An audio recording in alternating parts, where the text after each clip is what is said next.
Bismillahirrahmanirrahim. Assalamualaikum warahmatullahi wabarakatuh. Salam. Assalamualaikum warahmatullahi wabarakatuh. Alhamdulillahirabbil alamin wa bihi nasta'inu ala umuri dunya waddin wa ala alihi wa ashabihi wa man tabi'ahu bi ihsanin ila yaumiddin amma ba'du. Puji syukur kehadirat Allah Subhanahu wa taala, salat dan salam semoga senantiasa tercurah kepada baginda besar Nabi Muhammad sallallahu alaihi wasallam. Yang terhormat Bapak Ketua STI Karisma Bapak Adi Nurdiatna Ibrahim SAG MUD yang sudah nampak hadir di tengah-tengah kita. Lalu para Pak Waka 1 yang juga sudah nampak hadir, Bapak Ibu dosen yang saya tidak bisa sebutkan satu-satu tanpa mulai yang terhormat. Yang terhormat juga pemateri, Bapak Doktor Haji Mulyawan Sofandi Nugraha. Terima kasih sudah hadir di malam hari ini. Topik kajian kita di malam hari ini adalah kajian publikasi ilmiah di series. Saya kira tanpa harus diingatkan pada Bapak Ibu yang terhormat pasti sudah mengetahui betapa pentingnya publikasi ilmiah ini selain sebagai kewajiban kita bersama sebagai melakukan Tridharma perguruan tinggi, juga merupakan elemen penting juga untuk mendukung akreditasi, terutama kita sebentar lagi juga akan menyongsong akreditasi PGMI dan institusi di tahun 2024 ini. Bapak Ibu yang saya banggakan, tanpa tanpa buang-buang waktu lagi mungkin untuk menghemat waktu, saya kira kita akan dengarkan sepatah dua patah kata dulu mungkin dari Pak Ketua SDAI. Gimana Pak Ketua? Oke, siap, boleh. Kepada Pak Ketua disilahkan. Assalamualaikum warahmatullahi wabarakatuh. Waalaikumsalam warahmatullahi wabarakatuh. Yang saya hormati narasumber Pak Dr. Mulyawan, yang saya hormati Wakil Ketua 1 Pak Desmet, Wakil Ketua 2, Wakil Ketua 3 belum nampak, dan Wakil Ketua 4 ada nggak? Pak Pala sudah hadir, Pak. Wakil Ketua 4, terima kasih sudah hadir. Teman-teman dosen, terima kasih atas kehadirannya. Malam ini sesuai dengan janji kita bahwa kita mau Zoom dan bahasan kita adalah topiknya tentang karya ilmiah, bahwa dosen-dosen hari ini difungsikan secara maksimal, tidak hanya mengajar tapi dia juga harus melakukan penelitian dan pengabdian, dan ini adalah jalan atau hal yang harus dilakukan oleh teman-teman, dan Pak Dr. Mulyawan menyempatkan waktu untuk kita untuk bicara tentang bagaimana sih nulis yang benar itu, gitu. Lalu tingkat kesulitan apa saja yang dihadapi oleh teman-teman. Benar, menulis itu mudah, gampang. Tapi mari kita buktikan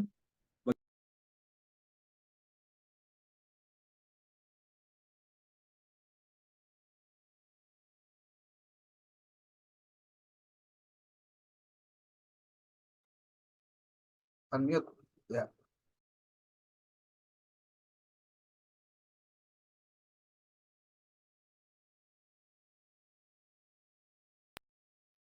belum kedengaran? Jelas. Ya, sudah jelas. Silakan Pak. Ya, itunya di situnya jangan dimatikan di saya. Maaf, kemencet Pak. Silakan Ya. lanjutkan Pak. Mohon maaf. Memang menulis itu hal yang mudah gitu. Kalau hanya nulis cinta tentang rasa pada perempuan mungkin mudah. Tapi ketika menulis karya ilmiah itu butuh pemikiran, butuh keseriusan, butuh konsentrasi tentu. Itu. Jadi saya ingin kali ini adalah bahwa tidak hari ini saja, selanjutnya bagaimana latihan seperti ini dilakukan. Dan setelah Zoom ini di Sabtu kalau nggak salah tanggal 27 itu kita luring dan semua dosen diharapkan bawa laptop dan praktek bagaimana menulis yang baik dan benar. Dan itu langsung dipandu oleh Pak Dr. Mulyawan dan teman-teman. Saya harap semuanya hadir tanpa kecuali, gitu kan. Ya, kecuali mungkin kalau sakit ya ini ya. Tapi kalau yang luang dan memang banyak waktu silakan hadir, gitu kan. Ya. Tradisi ini harus kita bangun. Tradisi ini harus kita bangun sebagai bukti bahwa kita adalah insan akademis, gitu loh. Dan saya sekali lagi berterima kasih pada Kang Mul, Pak Dr. Mul, teman-teman yang hari ini hadir. Coba ya ikuti dengan serius arahan-arahan Pak Dr. Mul. Itu saja yang ingin saya sampaikan. Sedikit tambahan tadi bahwa kita sudah ada visitasi tadi dan alhamdulillah berjalan dengan lancar. Kalaupun ada miskomunikasi, sesungguhnya ketika PMA nomor 17 itu dianggap sulit, ternyata setelah dipelajari dan Pak Iwan telepon langsung tadi ke saya bahwa PMA itu justru melemahkan posisi Kopertais. Itu loh. Coba pahami PMA-nya.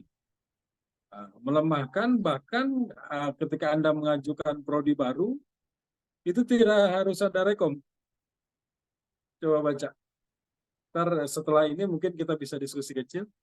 Gitu. Jadi pahami betul PMA itu, lalu boleh berkomentar. Bu Alia, Bu Imas tadi lumayan banyak pertanyaan tentang dosen dan distingsi dari prodi KPI dan PIAUD gitu. Terus termasuk jumlah dosen, ternyata ada yang keliru.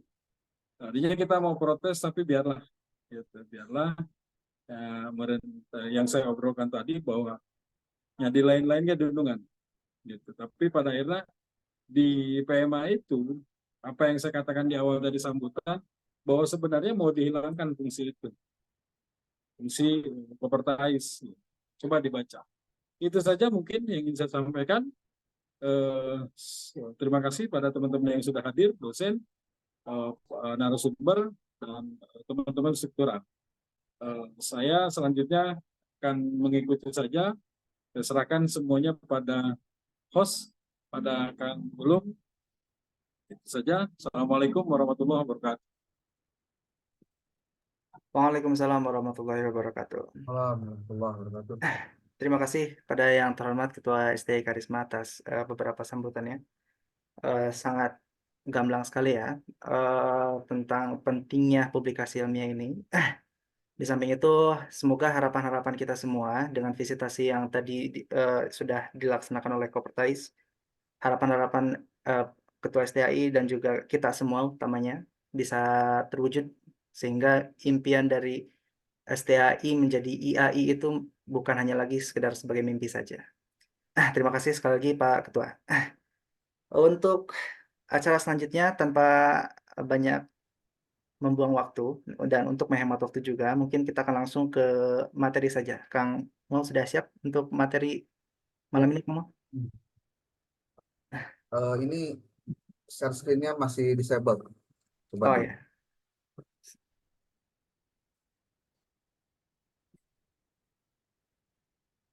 sebentar Kang.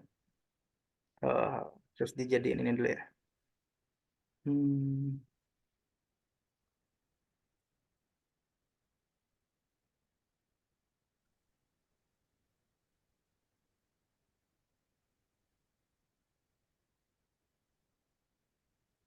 Jadi ini aja co-host lah. Dijadiin host Kang sudah. Oh, oke. Assalamualaikum warahmatullahi wabarakatuh. Waalaikumsalam. Alhamdulillah. Terima kasih sudah menganggarkan materi untuk kegiatan hari ini. Dan mohon maaf Pak Ketua, tadi saya tidak bisa hadir secara langsung karena memang ada tugas rutin yang harus saya kerjakan. kebijakan, jadi saya sudah minta maaf untuk tidak bisa hadir. Tapi mudah-mudahan doa kita STI Karisma dengan mengajukan 3 prodi baru bisa lancar dan keluar SK-nya segera. Karena kalau ini terjadi, maka ini akan membuat kita makin lebih termotivasi untuk meningkatkan kinerja dan juga aktivitas dalam dunia pendidikan, penelitian, dan juga pengabdian pada masyarakat. Bapak Ibu, saya bukan orang yang bisa sebenarnya, cuma hanya punya keberanian saja untuk mau berbagi dengan Bapak Ibu semua. Mungkin di antara Bapak Ibu saya yakin ada yang lebih bisa, lebih paham terkait dengan dunia publikasi. Tapi izinkan saya hari ini untuk bisa bersama-sama dengan Bapak Ibu membersamai kita semua untuk bersama meningkatkan kompetensi kita selaku tenaga pendidik, khususnya dosen. Karena tadi yang disampaikan oleh Pak Ketua, saya menguatkan saja, tugas dosen tidak hanya sebatas mengajar. Mengajar tugas pokok, ya, tapi melakukan penelitian juga tugas pokok. Kemudian melakukan pengabdian pada masyarakat itu juga tugas pokok. Jadi 3 itu sebetulnya tugas pokok semuanya. Indikator dari dosen itu adalah ketika dia melakukan pendidikan atau pengajaran, melakukan penelitian, dan juga melakukan pengabdian. Izin saya share screen Bapak Ibu terkait dengan tema materi kita. Yang pertama terkait dengan struktur dari artikel ilmiah. Kemudian nanti bahasan yang kedua itu adalah tentang memahami gaya selingkuh artikel jurnal target. Kemudian yang ketiga adalah tentang tips dan trik penulisan artikel agar disukai oleh editor jurnal target. Sebelumnya, saya akan coba share screen kepada Bapak Ibu bagaimana posisi STI Karisma di akun Sinta. Ini mohon untuk diperhatikan baik-baik. Saya coba masuk di website Sinta, kemudian mudah-mudahan sudah terlihat. Ini juga mungkin untuk catatan Pak Ketua dan Pak Wakil Ketua 1 ini. Setelah saya cek di akun Sinta di STI Karisma Cicurug Sukabumi, baru ada 2 dosen yang mendaftarkan dirinya ada di akun Sinta. Nah ini ada Pak Dr. Palah dengan Pak Nandi Rustandi. Ada 2. Nah, saya mungkin memohon kepada Bapak Ibu yang sudah punya akun Google Scholar untuk segera membuat akun Sinta. Yaitu caranya adalah dengan melakukan login di sini, ya, login. Kemudian nanti do you have an account? Kalau nggak punya, register. Itu mudah sekali kok, tidak susah. Seperti ini. Tinggal masukkan statusnya dia sebagai apa, dosen atau peneliti dari luar, tapi Anda tuliskan lecture. Lalu NIDEN dan NIDK atau NIP-nya dimasukkan. Lalu full name-nya di sini ditulis tanpa pakai gelar. Lalu institusinya ditulis di sini. Lalu academic grade-nya nanti ditulis. Kalau dia dosen, masuknya pada posisi apa? Kalau dosen itu adalah dia asisten ahli, itu berarti 3A, 3B. Kalau 3C berarti 3D itu lektor. Lektor kepala 4A ke atas. Tinggal diklik bagian ini. Lalu KTP-nya, ID apa, NIK-nya ditulis di sini. Kemudian alamat email yang dijadikan sebagai alamat email yang aktif, silakan ditulis di sini. Lalu passwordnya apa, tulis di sini. Lalu tuliskan password untuk kedua kali. Tuliskan link Google Scholar. Kalau punya ID Scopus, tulis di sini linknya. Lalu registration. Nanti sudah punya akun untuk Sinta.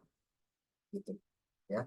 Ini mohon Bapak Ibu yang sekarang hadir tidak hanya sebatas mengikuti secara visual dan audiovisual saja, tapi mohon karena apa? Nanti ketika Bapak Ibu punya akun Sinta, nanti Bapak Ibu akan punya ID Sinta, ya. Ketika ID Sinta sudah punya, nanti secara khusus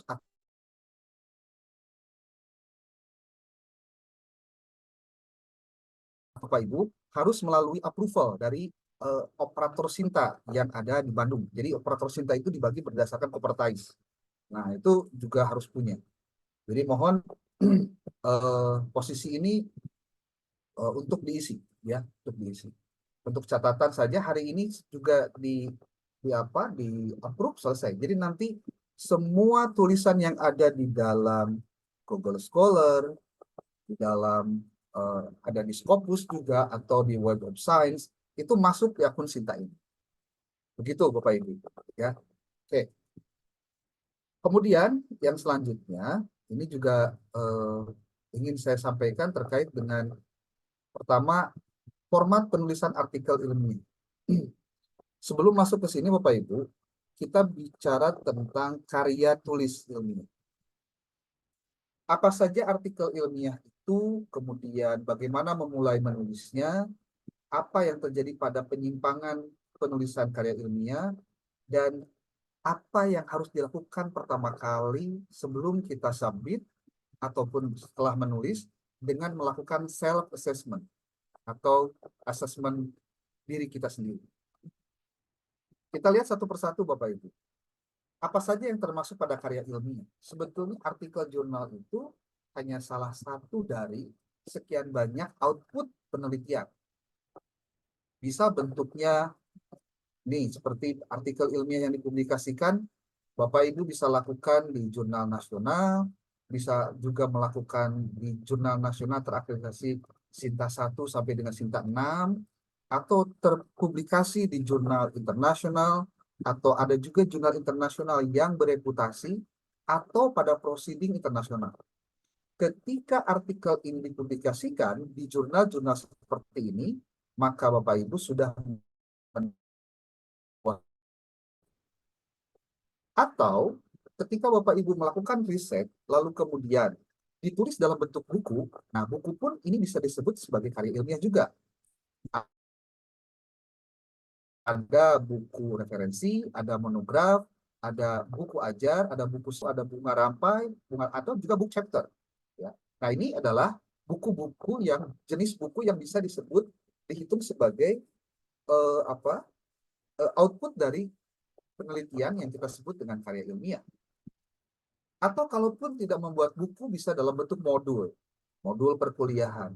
Modul itu isinya ada materi, lalu ada evaluasi, dan dimungkinkan pembaca dari modul itu bisa self-assessment apa yang sudah dia lakukan untuk memenuhi ketercapaian dari apa yang sudah dia kuasai dan dia pelajari dari materinya.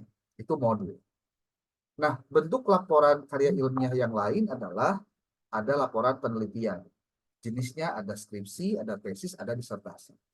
Maka jika skripsi kemudian diartikelkan, berarti ada dua tuh karya ilmiahnya. Tesis juga ataupun juga disertasi. Ini adalah bagian dari cara kita memahami tentang apa saja yang termasuk pada karya ilmiah. Jadi tidak hanya melulu artikel ilmiah. Nah, bagaimana tahapan kita melakukan riset? Sebetulnya riset itu sederhana Bapak Ibu. Kita melakukan penelitian, datanya diambil, lalu kemudian analisislah datanya, buat paparan, lalu tulislah artikel. Sederhana, tapi tidak sesederhana mengerjakannya. Walau kalau ngomong sederhana, semua orang pasti bisa dan pasti mau. Ternyata tidak semua orang juga bisa dan tidak semua orang mau. Ini kan juga problem berikutnya. Nah, maka Bapak Ibu, tekniknya, saya mulai dari yang terakhir deh. Tipsnya adalah kalau menulis artikel itu, mulailah dari yang sederhana. Jadi kalau Bapak Ibu melihat tahapan begini Pak, ini kan struktur artikel nih, ya, struktur artikel. Struktur artikel itu dimulai dari judul, abstract, introductions, research methodology, ada result and discussions, ada conclusions, ada acknowledgement dan references. Ini kan susunannya begini. Jadi walaupun susunan begini, dalam penulisannya Bapak Ibu jangan mulai dulu dari judul, jangan dulu mulai dari membuat abstrak, jangan dulu memulai dari introduction. Tapi ketika Bapak Ibu menulis artikel, mulailah dari kita mendapatkan dulu apa result and discussion-nya. Apa temuan hasilnya, lalu apa pembahasannya, atau apa diskusinya. Kalau sudah ketemu itu, lalu lanjutkan dengan menulis research metodologinya. Setelah itu, tulis kesimpulannya. Lalu setelah itu, tulis abstraknya. Lalu setelah itu, tulis judulnya. Jadi judul bisa di akhir. Lalu selanjutnya, tulislah introduction-nya. Lalu tulislah berbarengan announcement atau ucapan terima kasih dengan referensi. Nah, kalau kita pada saat menulis artikel ilmiah encan, karena nulis judul langsung nulis introduction, nges berhenti heula. Kenapa berhenti duluan? Karena kita bingung juga. Ya kumaha mimitina dan lain-lain. Sementara hasil dan pembahasan sudah punya. Simpulan sudah ada, research metodologi sudah ada. Seperti yang pernah kita tahu Bapak Ibu ketika menulis skripsi, kemudian skripsi yang dibimbing oleh dosen itu mau di artikel jurnal kan, sebetulnya sudah benar tuh, ada yang namanya result and discussion-nya, ada tuh conclusion-nya, ada research metodologi. Cuma resikonya, kenapa kemudian kita sulit untuk menjual skripsi, tesis, ataupun disertasi pada saat akan di artikel jurnal kan, jangan-jangan problemnya karena risetnya sendiri kurang greget. Jadi, publikasi dari artikel ilmiah kalau berdasarkan pada hasil penelitian, maka logika sederhananya penelitiannya juga harus benar dulu. Jangan sampai penelitiannya juga serampangan. Ketika ngomong serampangan, ya repot juga ketika akan menyusun hal tersebut. Nah, gitu. Oke, itu terkait tipsnya. Ya, jadi terakhir dulu deh tipsnya. Lalu selanjutnya, saya mau masuk pada ini, format penulisan artikel ilmiah. Format itu banyak sekali Bapak Ibu. Format ya, format. Dimulai dari, kita lihat dari awal, bahwa hasil penelitian itu, jika prosedurnya, kemudian kita melakukan diseminasi atau mengkomunikasikan hasil riset itu, agar bisa diakses dan dimanfaatkan, maka hasil penelitian itu harus dipublikasikan. Kenapa? Karena dengan mempublikasikan berarti kita mencoba untuk berikhtiar agar riset kita itu bisa bermanfaat untuk orang lain. Tidak hanya sebatas pemenuhan kewajiban kudu sertifikasi kudungan artikel ataupun yang lain, enggak juga. Ya. Dan riset itu tidak hanya sebatas dibatasi karena kita, contohnya, ada saya makan gus beres. Magister, saya kan sudah selesai doktornya, jadi saya nggak usah nulis lagi. Nah, di kita itu ada sebuah fenomena di mana dosen, terutama ya, kita bicara dosen nih, dosen itu seperti buah pisang.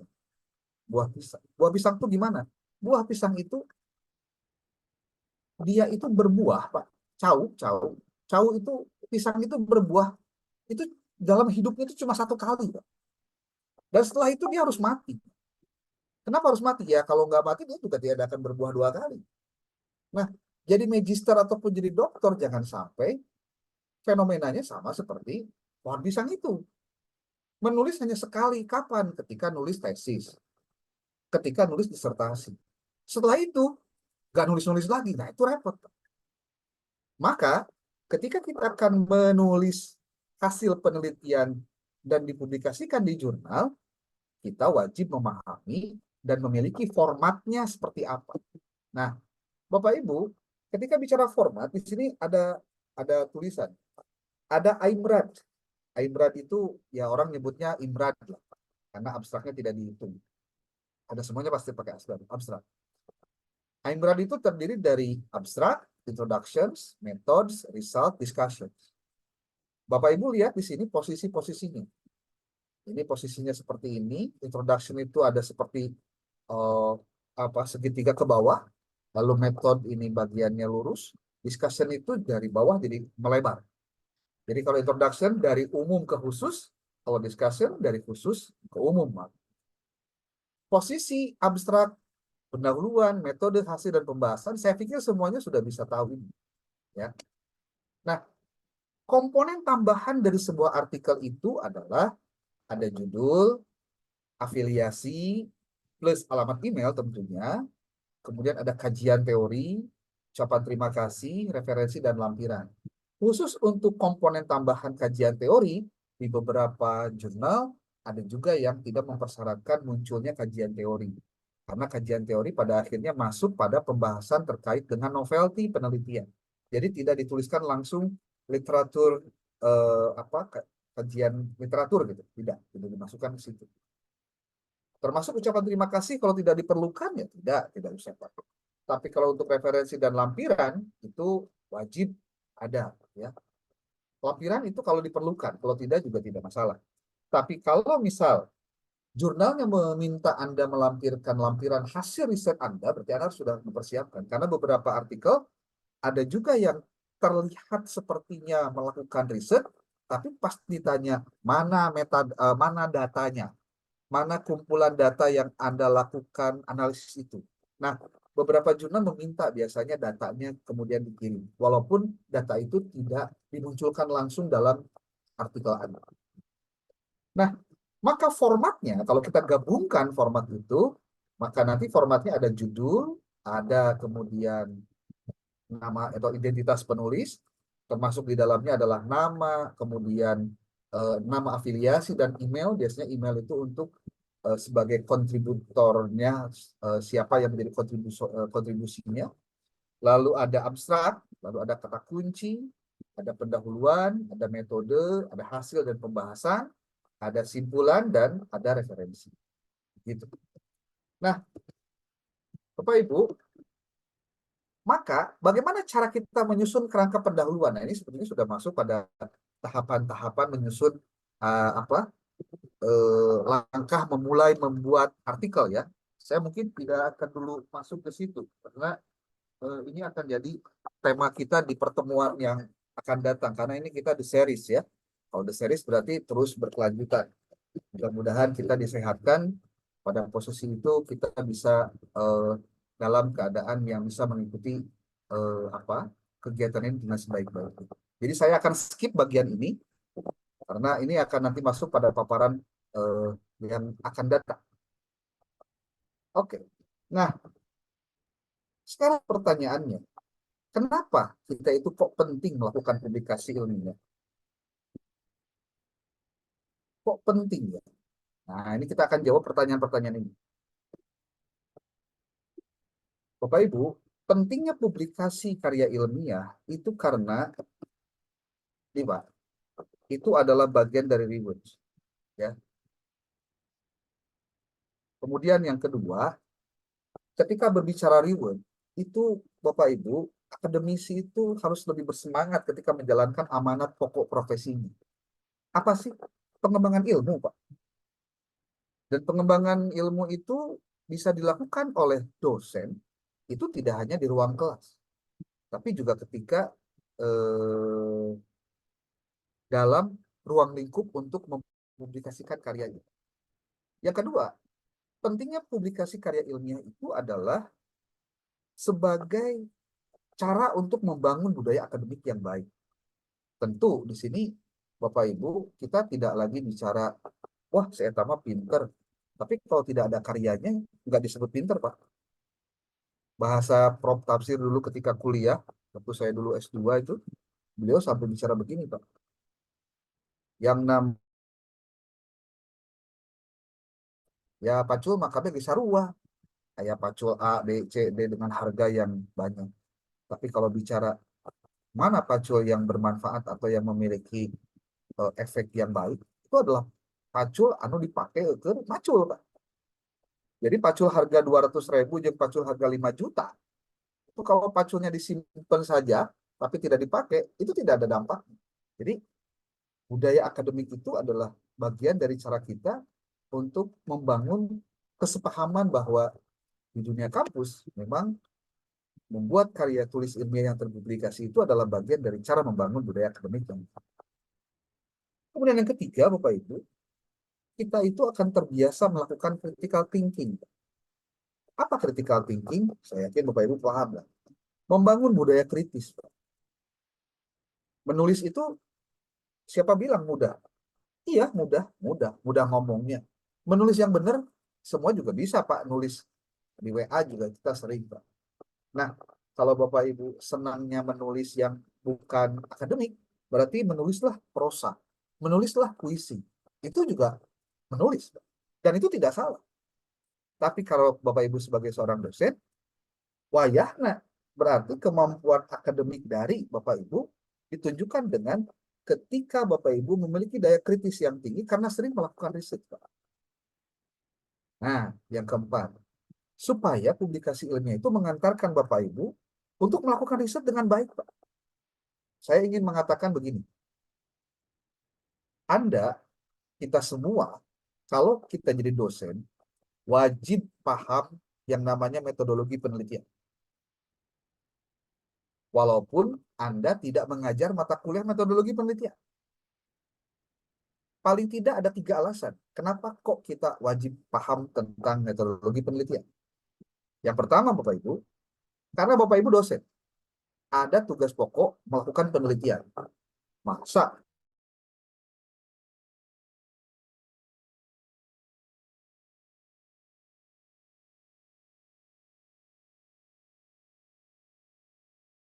melakukan penelitian, yaitu jadi pembimbing skripsi. Jangan sampai kejadian ada dosen yang tidak paham metodologi penelitian, diberi tugas jadi pembimbing pembimbing skripsi atau pembimbing tesis, tapi di perjalanan mahasiswa sendiri yang capek harus mencari sendiri dan tidak diarahkan oleh dosen. Sampai-sampai ada bahasa, udahlah nanti Kak Ibu atau Kak Bapak mah 5 bab kadieukeun we beres tanda tangan. Nama kamu sok we teangan sorangan. Nah, itu cirinya kan bisa memberikan arahan. Bagaimana cara menyusun bab 1, bagaimana cara menyusun bab 2, dosennya paham atau tidak tentang gaya selingkung atau template dari skripsi atau tesis atau disertasi yang ada di kampusnya. Bagaimana cara menyusun bab 1 di pendahuluan itu harus ada apa saja. Kemudian bagaimana cara memunculkan kebaruan atau novelty dalam penelitian. Bagaimana cara melakukan sitasi. Kemudian kalau ada mahasiswanya yang kemudian bertanya, Pak, saya kesulitan dengan referensi yang ini, bagaimana Pak caranya? Dosennya memberikan solusi. Kan itu riset, Pak. Riset. Itu yang kedua. Dosen pasti akan jadi pembimbing skripsi atau pembimbing mahasiswa dalam penelitian. Yang ketiga, Bapak Ibu, alasan kenapa dosen wajib mengetahui tentang metodologi penelitian, karena dosen akan menjadi penguji penelitian mahasiswa. Jangan sampai kejadian yang nguji dengan yang diuji lebih hebat atau lebih paham dengan yang diuji, kan menes, Pak. Ya. Dan disinilah pentingnya kita memahami betul metodologi penelitian. Maka saya sih mencoba mengusulkan kepada Pak Ketua ataupun juga pada Wakil Ketua 1, ini para dosen-dosen yang akan menjadi pembimbing skripsi ini, kalau di STI Karisma karena belum ada S2 ya, mudah-mudahan ke depan ada S2 ya, itu harus terus dilakukan yang namanya pendalaman materi tentang metodologi penelitian. Karena tidak akan pernah habis, Pak, metodologi penelitian itu. Belum lagi dengan adanya software baru, adanya AI, ada lagi dengan menggunakan aplikasi-aplikasi terbaru. Bagaimana kualitatif dan kuantitatif itu tidak lagi bentuknya manual, tapi sekarang digital, Pak. Itu kan perkembangan yang terusan terjadi. Nah, publikasi karya ilmiah ini kita mencoba untuk berikhtiar agar bisa melakukan riset dengan baik. Kemudian, Bapak Ibu, publikasi karya ilmiah pun adalah solusi terhadap upaya untuk meningkatkan kemampuan analisis dan solusi. Jadi biasanya kan kita sering ngobrolin masalah. Sudah bagus, Pak. Tapi bagaimana cara masalah ini kemudian kita selesaikan? Yuk kita cari caranya. Nah, sebagai seorang yang ada dalam ruang lingkup keilmuan, berarti mencari masalah, mendapatkan cara menyelesaikan masalah untuk adanya solusi, itu adalah kewajiban dari ilmuwan, dan itu adalah tanggung jawab di dosen. Yang keenam, Bapak Ibu, pentingnya publikasi karya ilmiah adalah Anda akan dituntut untuk memiliki kemampuan berargumen secara baik serta menguasai teknik menulis ilmiah. Jadi kalau dalam dunia kampus, itu yang dikedepankan bukan sentimen, Pak, tapi argumen. Kalau argumennya berbeda, tetapi dia memiliki kekuatan dalam argumentasinya, berarti tidak ada hak kita untuk menyalahkan sebetulnya. Kalau kemudian ada pertanyaan, Pak, yang benar itu penelitiannya kualitatif atau kuantitatif? Arek kualitatif, arek kuantitatif, lamun tengah lakukan penelitian apa jadi salah. Jadi benar mana, nu mana we, nu mana bisa, nu mana bukan minat, kan gitu. Yang kamu bisa. Pertanyaan mahasiswa yang biasanya sering muncul itu, Pak, lamun hayang gancang beres, nu mana Pak? Kualitatif atau kuantitatif? Terus lamun anu gancang beres, terus anu gampang bisa digawean, nu mana? Pertanyaan itu sebetulnya tidak harus muncul kalau si mahasiswa tahu bahwa penelitian itu tergantung dari apa tujuan. Dari tujuan itulah kemudian dicari cara bagaimana mencapai tujuan tersebut. Misalnya dari metodologi penelitian, nanti tinggal pilih mana yang akan diambil. Di kualitatif pun Bapak Ibu, ini kalau boleh saya sedikit bercerita, kualitatif dikit itu rata-rata kuantitatif tanda petik ya, tidak kualitatif sebetulnya. Hanya menjelaskan biasa, bahkan bukan deskriptif juga. Deskriptif yang dimaksud itu bukan deskriptif dalam konteks kuantitatif, karena sering juga ada penelitian dalam skripsi, tesis, bahkan disertasi, menuliskan penelitian ini menggunakan pendekatan deskriptif kualitatif. Saya baca buku Pak A. Muri Yusuf, itu guru besar Universitas Bengkulu, membaca juga bukunya Schumacher contohnya, tidak ditemukan istilah deskriptif kualitatif. Justru yang ada itu deskriptif itu adanya pada penelitian kuantitatif. Kita mungkin bisa berdebat dengan persoalan itu, tapi pada prinsipnya referensi mana yang Anda mau pakai untuk penelitian, kan begitu. Ulah tika kieu, ada baheula saya kuliah model gitu, kayak buku nanaon gitu lah, enak gitu Pak. Ditanyanya. Makanya ke mahasiswa pastikan penelitian itu menggunakan referensi. Nah, publikasi karya ilmiah itu Bapak Ibu adalah salah satu target output dari suatu penelitian. Hanya salah satu saja. Ya. Maka oleh sebab itu Bapak Ibu, kita harus tahu biasanya apa sih kendala umum dalam publikasi.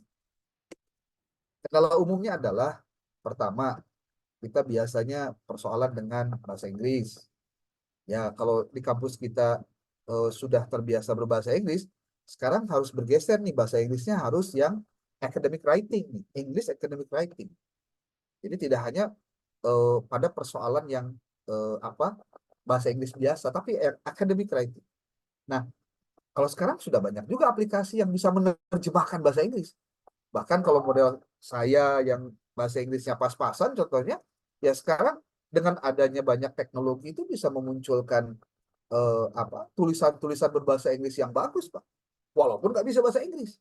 Kalau hanya sebatas menulis. Pas ngomong nggak tetap kudu maca, Pak. Ya, gitu.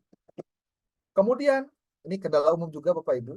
Nah, berarti sekali lagi nih untuk yang pertama, kok kenapa menulis bahasa Inggris? Ya, kalau misalkan kita mau cerita tentang menjadi dosen dengan kualifikasi internasional, berarti tulisan-tulisan kita pun harus dibaca oleh dunia luar. Caranya gimana? Ya tulisannya juga harus tulisan dunia luar gitu, tidak hanya dunia bahasa Indonesia. Gitu. Kemudian yang kedua, Bapak Ibu, kendala umum publikasi itu adalah ketersediaan waktu yang sedikit untuk menulis dan melakukan riset karena beban kerja yang tinggi. Tinggal pertanyaannya balik ke kita. Kita tuh beban kerjanya tinggi atau enggak gitu loh. Jangan-jangan sedikit aja beban kerja jadi alasan untuk tidak menulis, kan gitu jadinya. Ya. Nah, sementara menulis itu butuh apa, Pak? Ini butuh dua hal. Pertama, konsistensi. Yang kedua, persistensi, Pak. Konsistensi itu apa? Konsistensi itu adalah Anda istiqomah dalam menulis. Persistensi itu apa? Daya tahan Anda pada saat Anda melakukan penulisan. Kenapa disebut daya tahan? Karena ada juga orang yang tidak tahan Pak dengan menulis. Aing mecangkel, lieur tutup. Aya aturan nulis pakai laptop cerita apa? Tapi handphone harus punana. Tungtungna. Laptop, handphone. Wah, wassalam ya sudah Pak itu. Ya. Oke. Yang ketiga Bapak Ibu, nah ini. Minimnya dana riset yang mempengaruhi keluasan riset untuk menghasilkan generalisasi data. Program hibah yang mempersyaratkan gelar akademik doktor atau doktoral untuk menjadi penulis pertama. Ini juga biasanya jadi kendala. Mungkin kalau saya boleh usulkan nih kepada Pak Ketua, kalau untuk merangsang dosen untuk mau menulis, gini aja. Dosen nulis nih, Sinta 2 nanti dihargakan, nanti dapat reward 1 juta contohnya. Tapi pasti pakai afiliasinya STI Karisma. Gitu. Oh, jadi penulis pertama, Pak. Bukan penulis kedua, ketiga, keempat. KD. Sinta 3, 750.000 contohnya. Nah, kalau Sinta 4 dapat 500.000. Sinta 5, 250.000. Sinta 6, 100.000. Lah lumayan, Pak. Kenapa saya bilang lumayan? Karena Anda bisa masuk ke jurnal-jurnal yang Sinta 2, 3, 4, 5, 6 itu yang gratisan. Tapi Anda bisa dapat reward dari kampus. Nah, ini kan tinggal diusulkan saja. Ulah kia maksudnya. Ketuanya bikin apa reward contohnya, tapi tetap dosennya susah. Nah, ini juga kan berarti perlu kebersamaan dalam memahami tentang itu. Apalagi kalau sudah masuk ke indeks Scopus, Pak. Itu bisa jutaan kalau misalkan mau terbit. Tetapi sekali lagi, ketika dana riset tidak ada, yuk atuh bisa nggak kita melakukan penelitian yang tidak pakai riset, yang tidak ada uangnya? Bisa. Dan saya sudah pernah membuktikan itu untuk bisa melakukan penulisan dalam bentuk publikasi. Ya. Kemudian, nah ini alasan nih kendala ya. Saya bilang kendala. Terbatasnya waktu, tenaga, dan biaya mengakibatkan tidak sedikit riset lebih berorientasi membuat laporan dan tambah modal, bukan untuk membuat publikasi jurnal internasional. Ini mungkin perlu dipikirkan bersama, Pak. Kalau misalkan boleh saya berikan gambaran, Bapak Ibu itu dalam 1 semester minimal berapa buah artikel yang harus terbit? Saya bilang satu semester itu minimal 2, Pak. Berarti kalau Anda kuliah 1 tahun, itu publikasi sendiri saja sudah 4. Kemudian kalau untuk buku, gimana? Buku minimal 1 semester 1. Atau kalau enggak, 1 tahun 1, Pak. Jadi, outputnya ketahuan dalam setiap tahunnya. Oh, berarti ketika saya selesai semester ini, ada berapa artikel yang sudah publish? Mengukurnya gampang sekali, Pak. Ketika sudah menulis buku, dan menulis buku pun sekarang sudah banyak yang mengajak untuk kolaborasi, Pak. Tidak susah. Anda tinggal nulis book chapter jadi selesai, Pak. Bayar hanya 200.000 rupiah, jadi buku, Pak. Gitu. Kemudian, ini alasan yang kendala umum publikasi. Teknik penulisan, termasuk logika berpikir dan teknik referencing standar jurnal reputasi. Bapak Ibu, yang namanya menulis artikel itu karena harus terpublikasi secara online, biasanya penerbit itu atau jurnal itu suka minta penulisnya itu menggunakan reference manager. Contohnya Mendeley, contohnya Zotero, contohnya gitu. Nah, pertanyaannya, apakah kita sudah terbiasa menulis dengan menggunakan aplikasi-aplikasi tadi? Kalau belum, mari kita belajar bareng-bareng. Karena apa? Nah, itu syarat, Pak, menulis artikelnya. Karena ini bagian dari referencing standar jurnal bereputasi. Ketika bicara teknik penulisan, termasuk logika berpikir, ini adalah bagian dari awal kita dalam mendalami bagaimana cara menulis, Pak. Bagaimana teknik menulis, dimulai dari mana, apa saja yang harus dimulai, itu adalah bagian ini. Maka kalau kendala umumnya adalah terkait dengan teknik penulisan, termasuk logika berpikir dan teknik referencing, berarti kita perlu untuk terus mengupgrade kemampuan dan kompetensi kita. Kemudian, nah ini Pak, kendala lain. Yang makanya tadi saya bilang, jika ini kemudian menjadi tawaran pada lembaga agar memberikan reward kepada penulis artikel bereputasi, ini Pak, karena memang untuk beberapa publikasi internasional itu membutuhkan biaya besar. Ada yang sampai ya 12 juta, 15 juta, 20 juta hanya untuk terindeks Scopus Q2 contohnya, atau Q3. Gitu.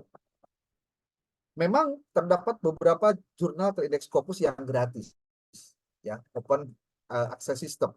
Tetapi persaingannya memang sangat sulit, Pak. Ada aturan kita nulis sekarang, baru ditoel sama editornya itu 2 tahun yang akan datang, Pak. Karena memang ngantri. Karena itu banyak dosen yang memilih jurnal lain yang terindeks Scopus tapi berbayar. Tapi kalau berbayar, ya berarti siap-siap saja harus menyisihkan uang untuk ke arah sana. Maka ketika ada kebijakan lembaga mengarah ke sana, kenapa tidak? Saya pikir Pak Ketua orangnya tidak tertutup dengan keadaan ingin mengupgrade kemampuan dosen. Yang penting hanya satu saja, kemauan dari kita untuk mau melakukan banyak hal yang positif untuk pengembangan kampus. Salah satunya adalah tingkat produktivitas yang itu akan menaikkan rating lembaga. Kemudian yang selanjutnya adalah kurangnya jurnal yang memiliki reputasi terakreditasi nasional dan juga internasional. Tapi sekarang sudah terbantahkan, Pak, untuk bagian yang terakreditasi nasional. Sekarang syarat untuk naik lektor kepala itu adalah punya artikel di Sinta 2 menjadi penulis pertama. Saya pikir ini bukan sesuatu yang sulit, Pak. Nanti ada tipsnya, ada triknya, bagaimana cara bisa ke sana. Kemudian, nah ini, kendala umum yang lain adalah akademisi perlu meningkatkan motivasi dalam meningkatkan kualitas diri. Jadi, di sini bukan hanya sebatas berbicara saja, tapi bagaimana membuktikan apa yang ada itu dalam posisi untuk lebih bisa memberikan kontribusi dengan posisi yang nyata. Cara gampangnya adalah kita hebatkan, Pak, mahasiswa kita dalam menulis. Ketika mereka hebat dalam menulis, Pak, nanti kita pun akan ke bawah hebat. Ketika mereka mau menulis dari semester 1, jadi nanti tuh PBAK atau pengenalan budaya akademik kampus itu tidak lagi hanya sebatas yang biasa, Pak, tapi langsung boga laptop tuh gitu. Baroga laptop tuh, terus kumaha dengan laptop, apa sih sebutnya? Sudah terbiasa belum? Kamu pernah punya tulisan apa di Instagram kamu atau di Facebook kamu? Jadi nanti tuh Facebook dan Instagram ataupun Twitter itu isinya bukan isu yang alay-alay, Pak, tapi isunya penuh dengan muatan-muatan akademik. Ya sekali-kali lah, kalau yang alay-alay mungkin kalau yang lagi suntuk pengen healing bisa lah. Tapi ketika konten yang dia punya lebih pada akademik, ini akan mencerminkan siapa dia. Bahkan contoh, ketika lulusan dari STI Karisma ada 150 orang, maka sebetulnya dalam pikiran saya, itu ada 150 artikel tuh yang bisa publish atas nama STI Karisma. Kalau kemudian kita berpikirnya jauh ke depan. Prinsipnya, Pak, ketika kita bicara artikel jurnal, kalau nama kita pengen naik, jangan nulis di jurnal sendiri, tapi nulis di jurnal orang. Itu. Maka yang dilakukan apa nanti? Kerjasama dengan pengelola jurnal yang lain gitu. Makanya kalau pengelola jurnal biasanya suka ada link ya, ada hubungan khusus yang nanti bisa saling memberikan reward. Saya nulis di jurnal kamu, nanti kamu jurnal saya gitu. Itu akan lebih bagus. Nah, bagaimana kondisi kita saat ini, Bapak Ibu? Nah, ini Pak, a good researcher and writer. Ada peneliti yang baik dan juga penulis yang baik. Ada peneliti yang baik, tapi buruk dalam hal menulis. Ada yang buruk dalam penelitian, tapi dia bagus dalam menulis. Dan ada juga yang buruk dalam melakukan penelitian, ataupun juga dia buruk dalam menulis. Nah, bagaimana kita cara menyiapkan dalam menerbitkan artikel? Bapak Ibu, ini tipsnya, Pak. Sebetulnya ini rahasia umum, Pak ya, tapi nggak apa-apa lah. Kita buka saja rahasianya. Proses penyiapan dan penerbitan artikel. Pertama, memiliki berkala yang sesuai. Maksudnya apa? Kita harus melakukan yang namanya hunting jurnal target. Nah, Salah satu caranya, Bapak Ibu, saya akan coba buka di ini. Masuk di Sinta. Ini masih di Sinta, Pak. Akun Sinta nih ya. Kita masuk ke source. Di source ada jurnal. Klik jurnal. Nah, jadi Bapak Ibu, ini yang namanya akun Sinta ini luar biasa nih. Banyak manfaatnya, Pak. Kemudian di sini Bapak Ibu ada impact. Anda mau lihat impact-nya yang gede apa yang kecil atau citasinya yang gede atau gimana, nanti bisa dicek di sini. Kemudian search jurnalnya. Jurnalnya mau tentang apa? Tuh, kita tulis aja ya. Jurnalnya, tapi difilter dulu deh, filter dulu. Nih filter. Bapak Ibu coba lihat di sini. Kita mau masuk, kita mau cari jurnal yang mana? Mau Sinta 5, Sinta 6, Sinta 4, Sinta 3, Sinta 2, Sinta 1. Saya mah yang Sinta anu kira-kira memang ulah wakal luhur deh, bawa dulu contohnya. Sinta 4, Pak. Kalau Sinta 5, Sinta 6 mah buat latihan mahasiswa nulis lah, atau yang dosen sama mahasiswa nulis, tulis ke situ. Tapi kalau dosennya minimal Sinta 4 lah. Lalu kita filter lagi, bagian mana yang akan Anda cek? Oh iya, education. Contoh nih, rata-rata kan pendidikan ya. Kecuali kalau Anda ada di ekonomi, klik ekonomi. Kalau religion, klik religion. Oke, kalau sudah filter jurnalnya. Nah, Pak Ibu, kita bisa lihat ada berapakah jurnal yang mengkaji tentang itu. Saya ulangi dulu ya. Sinta 4, education, filter jurnal. Tuh. Ini Pak. Tuh. Education. Ada pendidikannya pasti masuk, Pak. Tapi ini Sinta 4 saja. Anda bisa lihat ada berapa jurnal yang terindeks di Sinta 4 yang terkait dengan pendidikan. Di sini ada 37 dari total records 366. Tapi ini lihat Bapak Ibu. 37, 1, 2, 3, 4, 5, 6, 7, 8, 9, 10. 10 ya. 10 ya. Nah, 10 dikali 37 tampilan ini. Berarti ada 370. Di sini sudah disebutkan 366. Jadi ada 366 jurnal yang kita tinggal pilih yang itu Sinta 4. Nah, tinggal nanti sesuaikan dengan pilihan kita. Oh, kita pendidikannya pendidikan apa? Pendidikan madrasah ibtidaiyah kah? Atau pendidikan apa? Agama Islam kah? Atau apa? Banyak tuh pilihannya.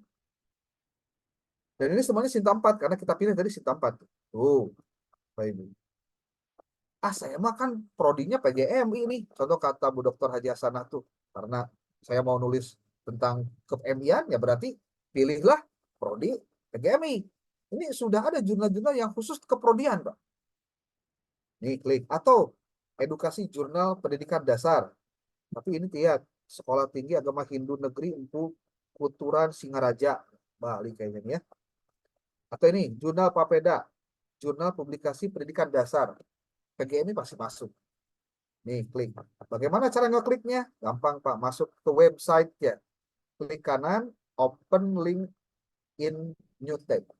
Nah, nanti masuk ke website jurnalnya. Jadi kalau mencari jurnal di Sinta, itu jurnalnya pasti sudah terakreditasi. Tuh. Tinggal kita lihat nih, apakah benar ini Sintanya Sinta 4. Kita lihat nih, ininya apa sebutnya? Tuh. Sinta 4 tuh Pak, udah jelas ya. Oke, kita masuk lagi ke tadi. Sorry. Nah, ini jurnalnya nih, jurnalnya. Ketika sudah masuk ke jurnal, Bapak Ibu, yang harus pertama kali dilakukan adalah baca fokus and scope-nya. Baca scope-nya. Nih, dibaca. Kebenaran ini tulisannya bahasa Indonesia, Pak. Kalau bahasa Inggris nanti ada caranya. Jurnal Papeda, jurnal publikasi pendidikan dasar memuat tentang hasil penelitian atau pemikiran, studi pengembangan pendidikan dasar. Oke. Kemudian psikologi pendidikan dasar serta kajian pendidikan dasar meliputi pendidikan bahasa Indonesia, pendidikan IPA, pendidikan matematika, pendidikan IPS, dan PJOK, literasi, program proses berpikir, pengembangan pembelajaran, serta pengembangan kurikulum pendidikan dasar. Yang MI masuk nggak? Masuk. Anda bisa nulis di sini? Bisa. Setelah ketika fokus and scope-nya kita baca. Lalu seterusnya, apa yang dibaca Bapak Ibu sebelum nulis ya, sebelum nulis.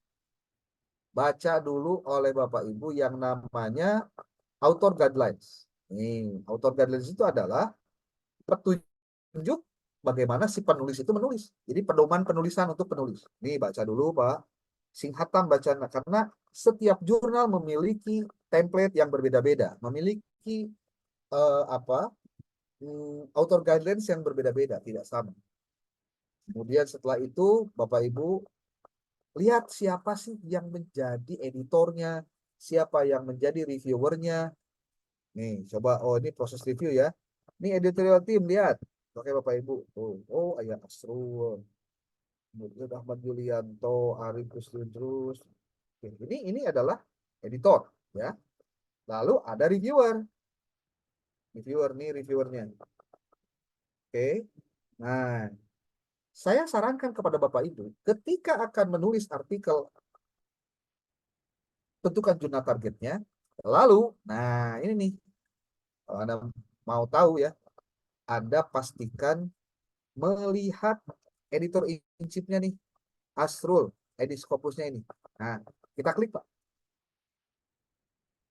Lalu, apa yang terjadi? Kita akan masuk ke akun Sintanya dia. Mau ke akun Sinta, biasanya mau ke akun Scopus biasanya ya, atau ke Google Scholar, macam-macam tuh. Tapi Anda lihat bahwa si editor in chief ini adalah apa? Dia itu punya tulisan. Artikelnya ada nggak? Nih, ada. Kalau tidak muncul di sini, Pak, jangan khawatir. Bapak Ibu tinggal masuk aja ke Google Scholar.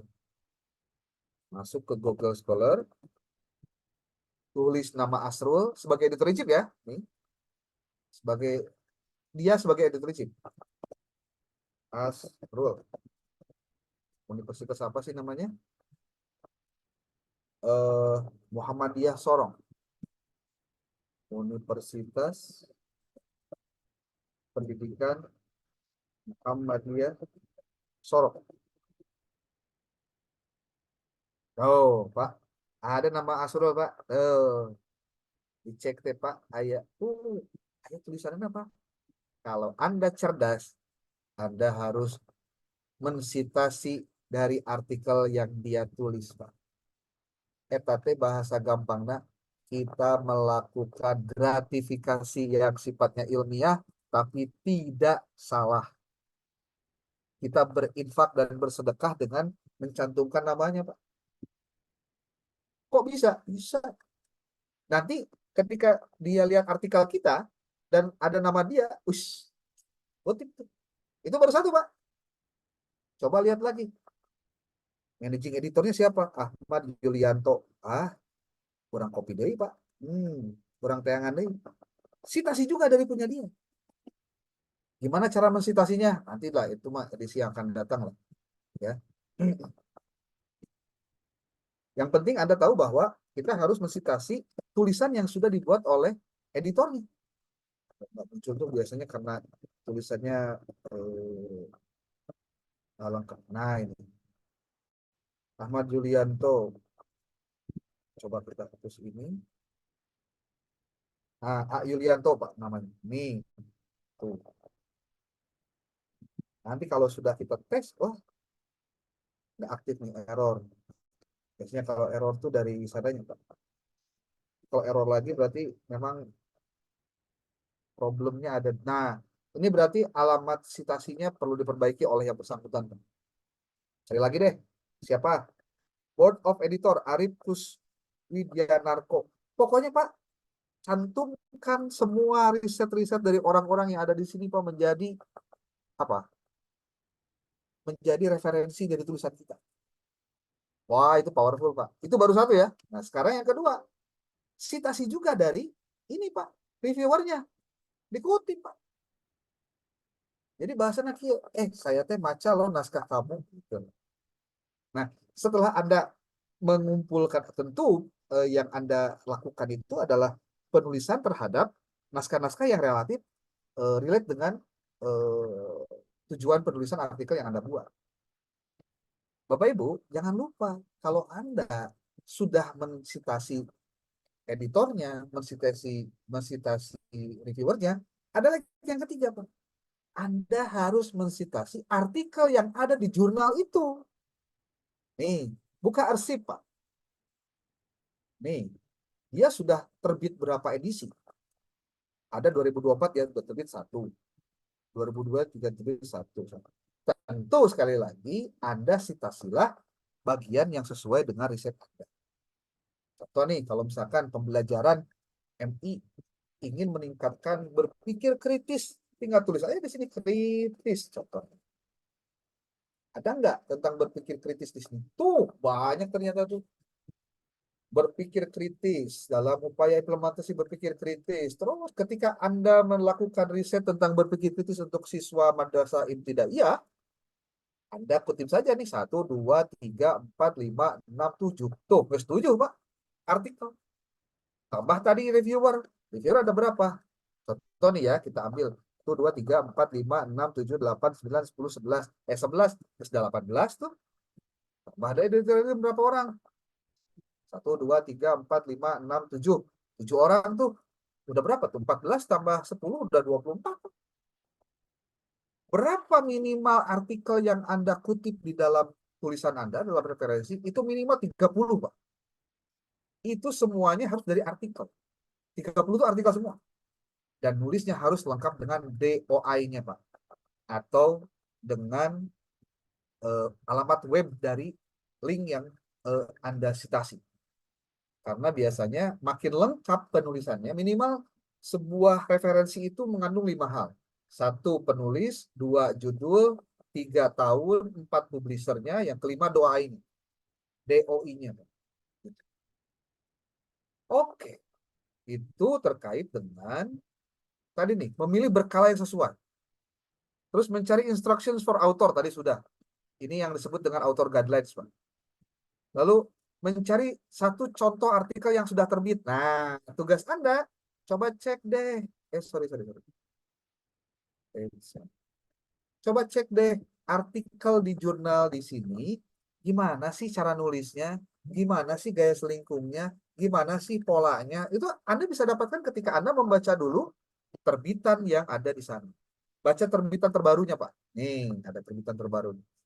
Ternyata mereka, karena masih Sinta 4, itu boleh pakai bahasa Indonesia, Pak. Tapi ada juga Sinta 4 yang pakai bahasa Inggris. Tapi kalau saya memberikan masukan pada Anda, jika Anda ingin disita Sinta 4 terima, pakailah bahasa Inggris. Gitu. Gimana Pak pakai bahasa Inggris? Bener kudu mayar, kudu. Ayah, tekniknya Pak. Tekniknya. Apakah pakai Google Translate, Pak? Enggak juga. Nih, Pak. Dia terbitnya berapa dalam satu kali terbitan? 1, 2, 3, 4, 5, 6, 7, 8, 9, 10, 11, 12, 13, 14, 15. Dalam satu terbitan 15. Jadi kalau misalkan ada sebuah jurnal, terbitannya banyak, berarti potensi Anda diterima makin besar. Tapi kalau misalkan terbitnya baru 6 atau 5 gitu ya, wah itu pasti apa Pak? Kompetitif. Nah, saya akan perlihatkan pada Anda, ada jurnal yang Sinta 2 sekali terbitan 50, Pak.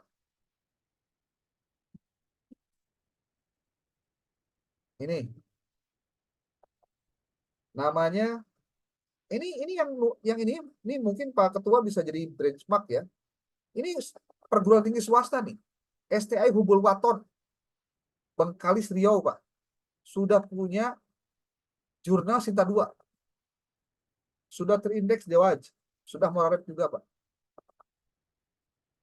Saya bisa bayangkan, Pak. Nih, saya pernah nulis di sini dulu. Berapa sekali terbit, Pak? Sekali terbit. Kita cek ya. Nih, 2024 itu dia baru terbitkan dalam 1 tahun dia terbitkan 4 kali, Pak. Dia menerbitkan dalam 1 tahun itu 50 terbitan, Pak. Coba lihat. Tuh, banyak banget. Dan ini Bapak Ibu kalau Anda baca di sininya nih di apa ya? Free of charge. Mana? Outline, editor board, focus, scope. Artikel processing charge. Bayarnya 1.700.000, Pak. Murah, Pak. Jurnal Al-Hidayah itu Sinta 2, satu kali terbit.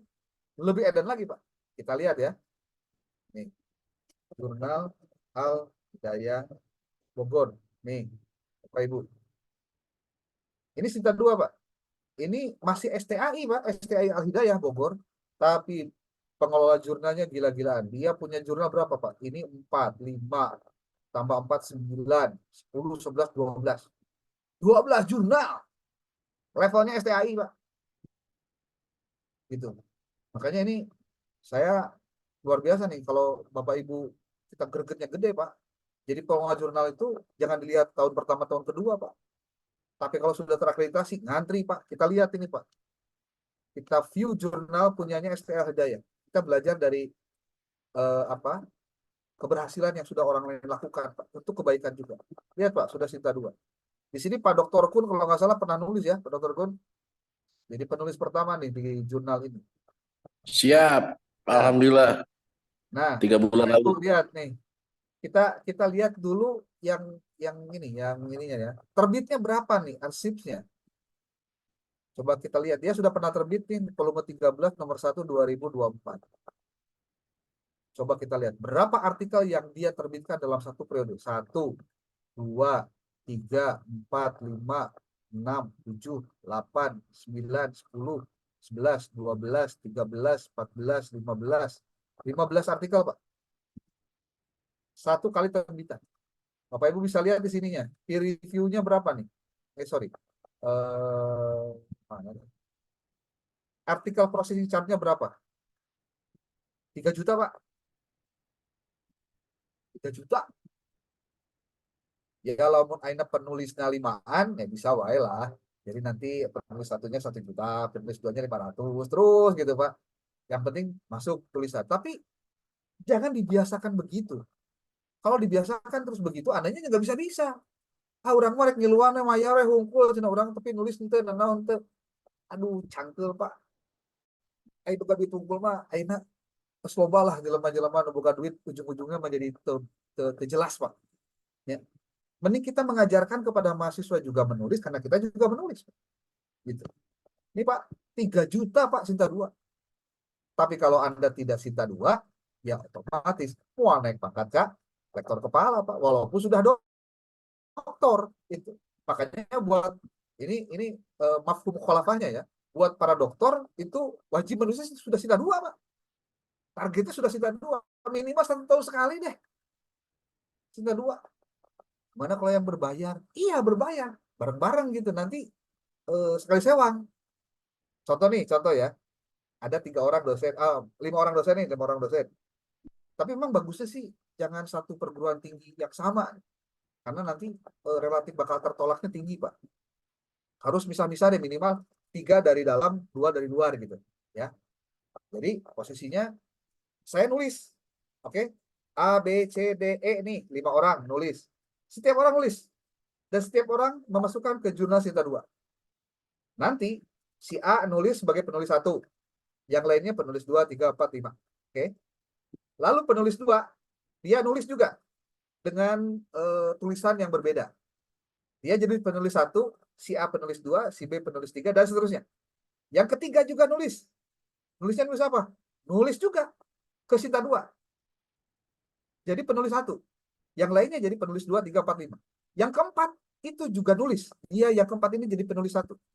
Dan di tulisannya si A, si B, si C, si D itu jadi penulis 2, 3, 4, 5. Dan si E dia pun nulis, Pak. Ketika dia nulis, dia mencantumkan dia jadi penulis pertama, si A, B, C, D-nya itu jadi penulis kedua, ketiga, keempat, kelima. Kebayang nggak, Pak? Dalam waktu yang sama terbit 5 buah artikel dengan setiap orang masuk di Sinta 2. Jadi punya 5 tulisan. Kenapa itu tidak terjadi? Biasanya sok Pak aing-aing. Orang ngomong sok tepuguh cina hitungan anak. Nah, sekali gitu. Tapi kalau kita deal-deal dari awal, yuk, saya nulis, Anda nulis, semua nulis nih. Semua nulis. Jadi nanti semuanya akan memasukkan daftar nama orang jadi berkolaborasi. Maka saran saya kita perlu membuka jejaring dengan para penulis yang sama-sama punya kebutuhan yang sama untuk kita punya komitmen untuk bareng-bareng gitu melakukan risetnya, Pak. Saya punya riset ini, saya punya riset ini, punya riset ini. Makanya harus seideologi dengan orang-orang yang risetnya sama, Pak. Ya. Oke. Apa lagi tadi? Oh ya, tadi yang di ini ya, kita coba lihat nih tulisan dosen ini Pak Kun ya. Kita lihat nih. Dan nggak namanya tuh. Woi, Human Concept in Perspective of Islamic Educational Philosophy. Nah, Bapak Ibu dosen ke mahasiswa suruh dia untuk mensitasi artikel ini, Pak. Gitu. Supaya apa? Naik lagi nanti dosennya. Karena nanti pada saat perhitungan akreditasi, Bapak Ibu, tidak lagi dilihat berapa jumlah artikel yang muncul di Google Scholar, tapi di Google Scholar seberapa banyak citasi yang muncul di sana. Makanya tulisan ini harus terus disebarluaskan. Gitu, Pak. Akan ketemu nanti, nih, saya contohkan aja nih, Pak Kun ya. Nggak apa-apa ya, Pak Kun. Saya contohkan Siap. saja dengan judul yang ini masuk di Google Scholar-nya dia sudah disitasi berapa kali, Pak? Nah, ini urusannya dengan masalah persiapan akreditasi. Scholar. Google Scholar ya. Yang kita masukkan nih nama Pak Kun. Namanya ini apa? Nah, oh berarti Kak Nur Hadirjat. Oh, iya, iya. Tapi ini kenapa nggak muncul ya Pak Kun ininya? Ini kayaknya perlu diperbaiki Pak Kun ininya akun akun Google Scholar-nya.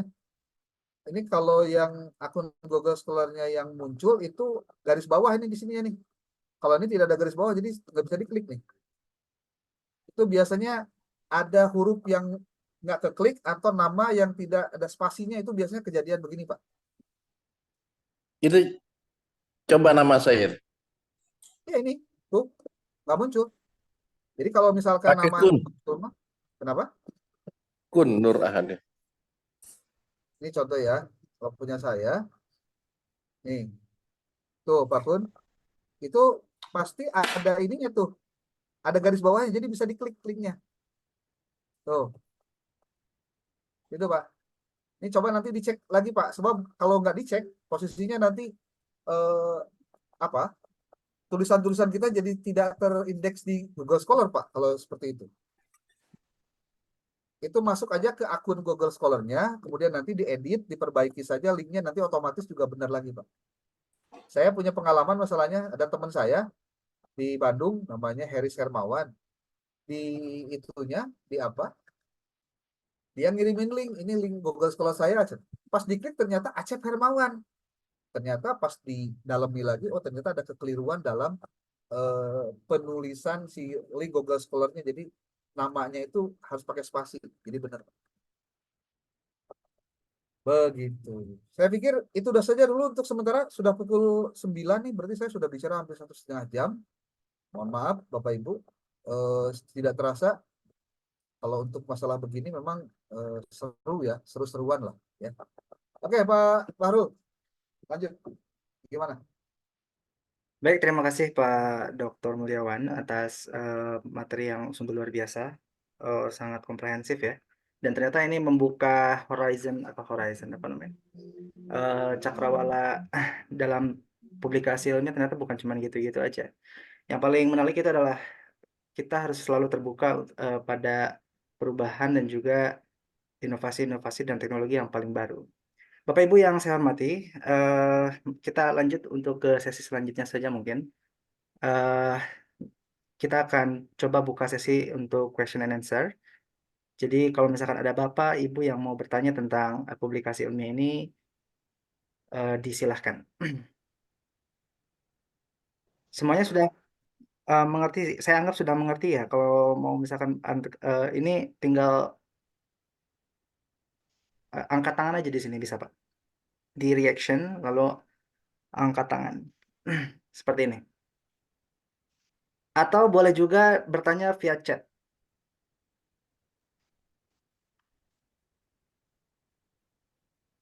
Ada pertanyaan Bapak Ibu?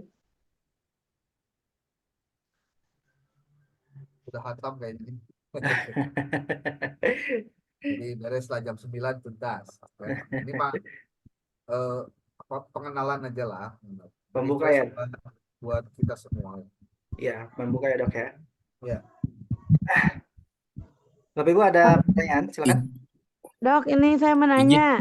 Silakan Bu Dr. Raja Pipi. mangga, Ya, mangga. terima kasih. Assalamualaikum warahmatullahi wabarakatuh. Waalaikumsalam. Terima Silakan. kasih kepada Dokter Mulana sudah memberikan materinya luar biasa, sangat bagus sekali. Mungkin kalau misalnya bagi dosen-dosen itu memang harus ya itu publikasinya jurnal gitu seperti itu.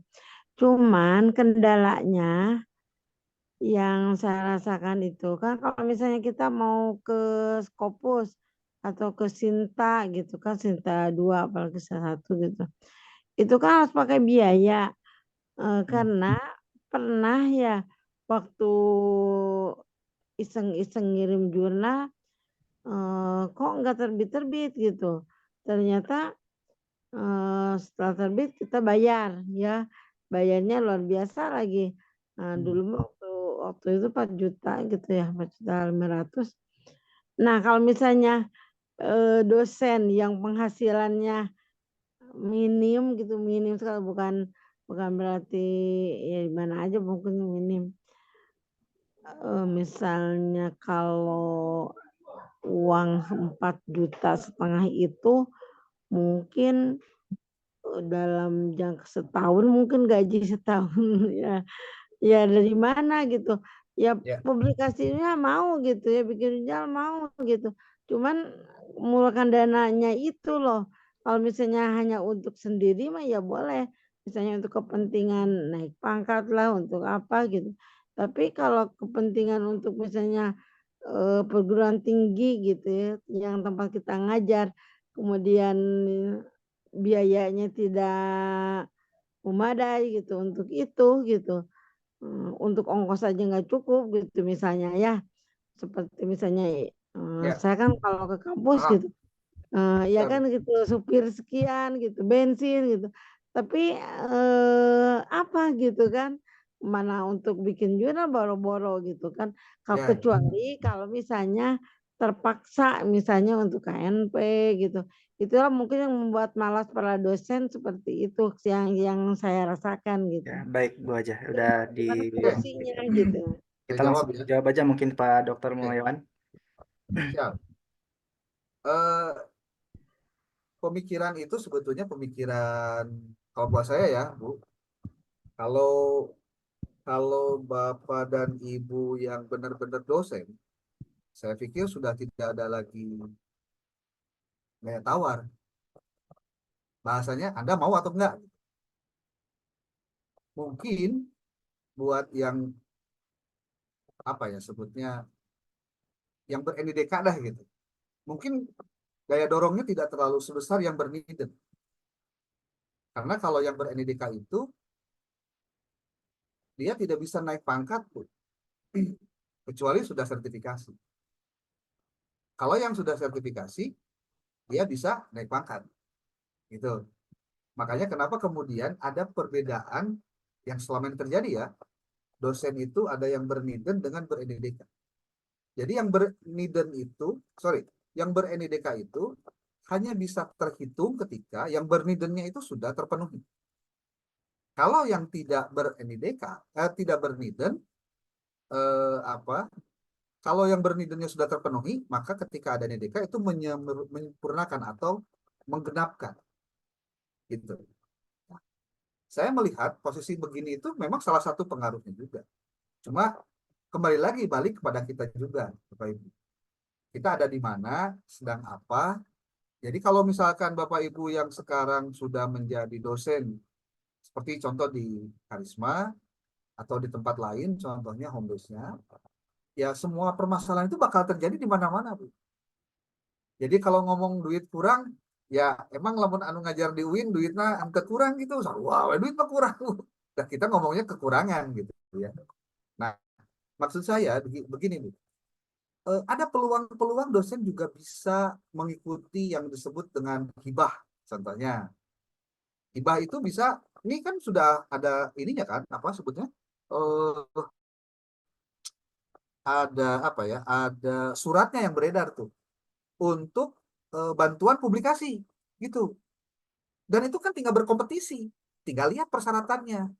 Apakah bisa dosen itu yang ber-NIDK mengikuti kegiatan hibah? Kalau bisa ikutan, gitu maksudnya. Jadi maksudnya begini, jika memang kita terkendala dengan biaya, pemerintah itu dengan program Diktis itu ada program dana hibah. Cuma dana hibah itu tidak cuma-cuma, ada proses yang harus dilalui, yaitu membuat proposalnya, kemudian harus presentasi proposalnya, lalu kemudian dia ketika dapat harus melakukan penelitiannya, beres penelitian dia dapat uang, kemudian dilakukan proses penelitian, beresnya harus publikasi, dan publikasi dibiayai 100% dari dana penelitian itu. Jadi ada sebetulnya solusinya, tinggal bagaimana caranya supaya bisa lolos dana proposal dana hibah, bantuan dana hibah itu, hibah penelitian maksudnya. Kalau di Kemresdikti itu kemarin ada BIMA namanya, gitu. Nah kalau di Kementerian Agama ada itu Litak Dimas. Jadi sebetulnya ada peluang-peluang ke sana. Tinggal bagaimana cara kita untuk bisa menyelesaikan persoalan-persoalan itu.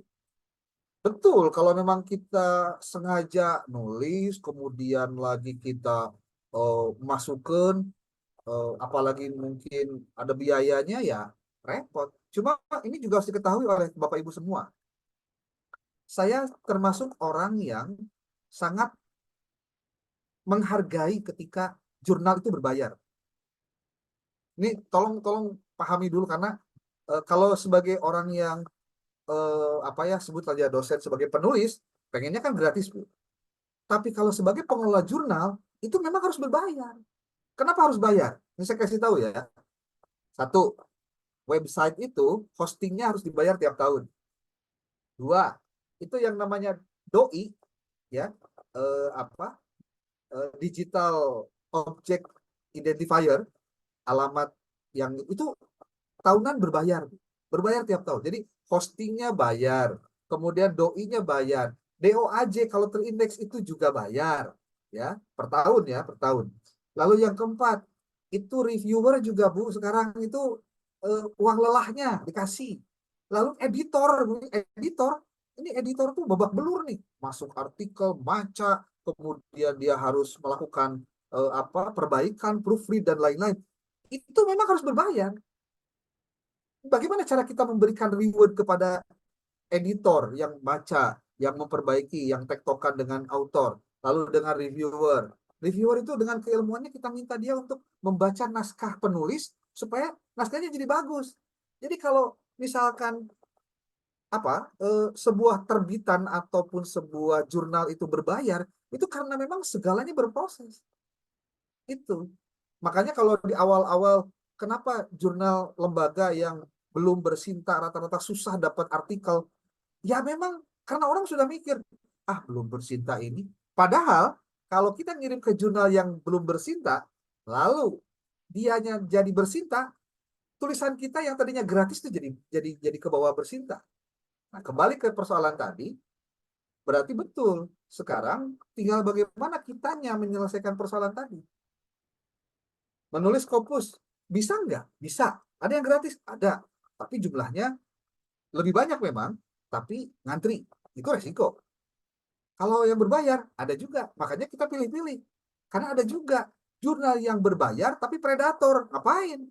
Ujung-ujungnya nanti dia discontinue oleh Scopusnya sendiri. Wah, repot itu. Nah, terkait problem-problem tadi, saya pikir tugas kita lah bagaimana memecahkan problem itu. Jadi kalau misalkan itu semua terjadi, berarti yuk atuh kita bareng-bareng, kita diskusikan. Apa yang kita diskusikan? Satu, terkait kemampuan dosennya. Jadi saya berharap kita tidak dulu mengeluh duluan, tapi sudah sejauh mana kita memiliki kemampuan untuk bisa menembus itu.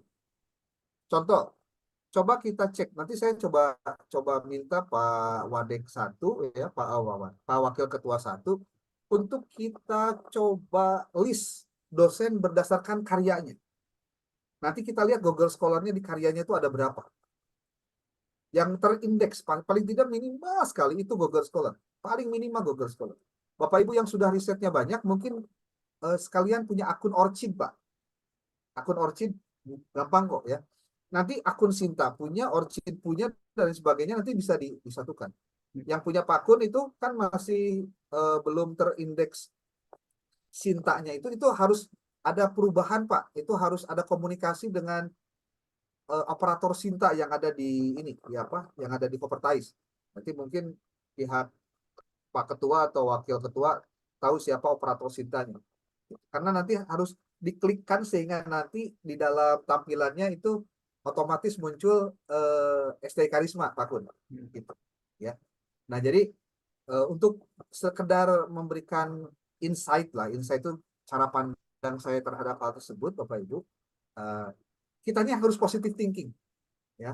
Kita harus positive thinking karena segala sesuatu kalau kita maknai dengan negatif, maka respon kita pun akan jadi negatif. Jadi kalau misalkan ini berbayar, ini berbayar, ini berbayar. Oke, nggak apa-apa berbayar, karena kita tahu, oh ternyata berbayar itu karena ada biaya proses yang harus dilalui. Dan itu sebagai buah penghargaan kita kepada para pengelola jurnal, Bapak Ibu. Kalau kita hanya sebagai penulis, kayaknya berat gitu ngeluarin 3 juta atau 1.700.000 atau 2 juta. Tapi kalau sudah tulisannya kita publish, ceritanya lain, Pak. Makanya kalau kemudian banyak yang menulis karena kepepet gara-gara pengen naik pangkat atau ya itu mah urusannya sudah balik lagi ke masing-masing.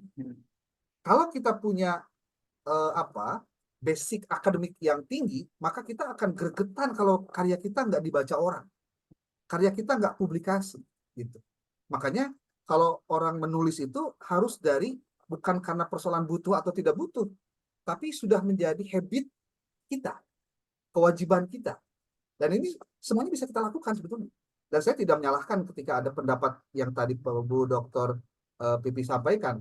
Tapi maksud saya, yuk kita bareng-bareng berbicara solusi daripada kita berbicara tentang masalah. Karena masalahnya sudah tahu, Pak. Di tempat saya sebetulnya gini aja ngomong, Pak. Di UIN apa tidak jadi masalah ketika knowledge corpus? Masalah, Pak. Sama aja.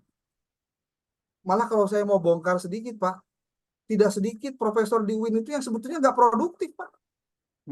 Cuma karena dia punya duit aja, dia bisa bayar orang kok nulis sebetulnya. Kalau mau jujur-jujuran. Ada nggak dosen atau guru besar yang menulisnya bagus? Banyak, Pak. Tapi ada juga kasus ketika guru besar juga diproses ada tim khusus, Pak. Itu udah rahasia umum, Pak. Pernah nggak lihat investigasi koran Kompas di Padang itu, Universitas Negeri Padang, itu berapa joki Scopus, Pak? Wah, puluhan bahkan mungkin ratusan. Gitu. Ya mungkin hidupnya dengan begitu. Tapi sekali lagi, saya tidak ingin membahas itu. Kita berbicaranya, kita ada di mana sekarang, kita bagaimana untuk memecahkannya. Yuk bareng-bareng kita bergerak. Yang penting ada kemauan kita untuk berusaha. Saya pikir pasti bisa. Amin, amin. Oke. Izin Pak Dokter, Mudah-mudahan masuk lagi. nanti kalau ada yang mau menambahkan atau ada pendapat yang lain, manggal. Tapi Ya. saya ingin kita berpikir positif deh gitu. Karena kalau ngobrolin masalah terus mah nggak ada solusinya juga. Kita tidak akan pernah mendapatkan sesuatu yang bermanfaatnya. Baik, baik. Demikian Pak Baru. Baik, ini masih nyambung ke pertanyaan yang tadi dari Bu Alia. Tadi Pak Kun mengacungkan tangan. Mohon maaf Pak Dokter Kun, sebentar. Ini dulu mungkin ya. Ini pertanyaan yang menarik Pak. Ini gimana trik lolos dana penelitian? Pertanyaan dari Bu Alia. Ada nggak trik untuk lolos dana penelitian gitu, dana hibah penelitian tadi yang Bapak sampaikan? Oke. Pengalaman saya pernah itu 1 kali Pak, tahun 2000 berapa ya? 14, 2020-an atau gimana? Bisa dilihat di sekolah saya tuh. Pertama, Anda harus punya roadmap penelitian dulu. Jadi dosen itu memang kotak kuncinya punya roadmap penelitian, Pak. Apa itu roadmap penelitian? Itu jalan yang kita pakai, riset kita itu mau fokus di dalam hal apa. Dan ini, maaf kalau boleh saya sebut, kita jarang punya roadmap penelitian. Bahkan kalau ditanya neliti teh naon we, nulis teh naon we, enggak, harus ada yang fokus. Contoh nih, ini contoh saja. Bapak Ibu yang jurusannya S3-nya itu adalah manajemen pendidikan, maka tulisannya itu harus berkaitan dengan manajemen pendidikan. Nggak boleh keluar yang lain. Kalau mau dihitung gitu. Ya, kalau seru-seruan doang nulis yang lain silahkanlah. Tapi maksudnya harus jelas roadmap penelitian. Seperti kalau saya, keahlian saya itu di administrasi pendidikan, khususnya di pendidikan tinggi, Pak. Tentang keperguruan tinggian. Jadi ngomonginnya tentang bagaimana perguruan tinggi, bagaimana kualitas perguruan tinggi, tulisan-tulisan itu yang dimunculkan. Nah, pertanyaannya, bagaimana cara bisa lolos hibah penelitian? Pertama, fokuslah pada bidang kajian Bapak Ibu. Yang kedua, ini juga jadi strategi sebetulnya. Ini bisa dilakukan sebetulnya oleh Pak Ketua nih. Pak Ketua tinggal gimana caranya ngobrol sama orang Kupertais siapa yang menjadi asesor untuk proposal penelitian. Undang datangkan Kak Karisma, suruh dia ngomong tentang bagaimana cara melakukan riset, cara melakukan proposal. Nanti dia akan garansi proposalnya tembus, percaya deh.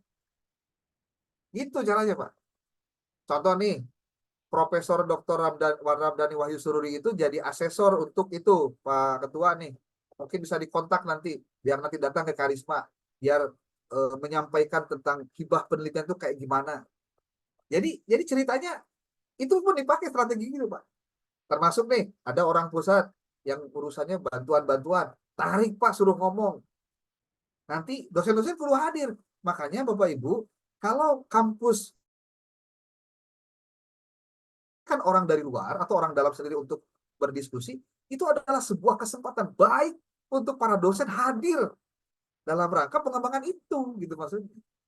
Jadi nanti Bapak Ibu, jadi lamun bahasa orang mah Bu Alia, kayak ordalna gitu loh. Tapi ordalna ordal bener gitu maksudnya. Jadi ngajarkan dia lah carana kudu kieu. Dia kasih tips dan triknya gitu. Ya, Enggak, siap Pak Dokter. karena kejadian juga Bu, aya nu proposalna alus nya Gus doktor tulisanna loba tapi kunaon teu lulus dana hibah penelitian dan nu kitu ge make orang jero, Pak. Coba Harus ada rekom ya Pak ya? ini aya rekomendasi.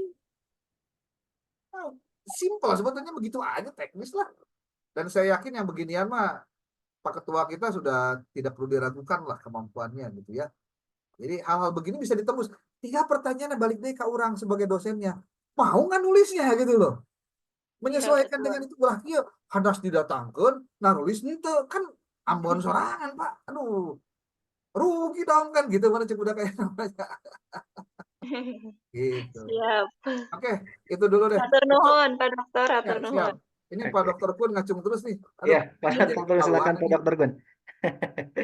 Ya. Silakan Pak Dokter Gun. Baik, izin Dokmul, luar biasa Pak Ketua dan para wakil ketua dan para rekan dokter yang ada dan segenap pengajar ya. Jadi saya begini, termasuk dalam saya menulis di chatting itu, Scopus, jurnal berbayar itu sebetulnya jangka panjang gitu.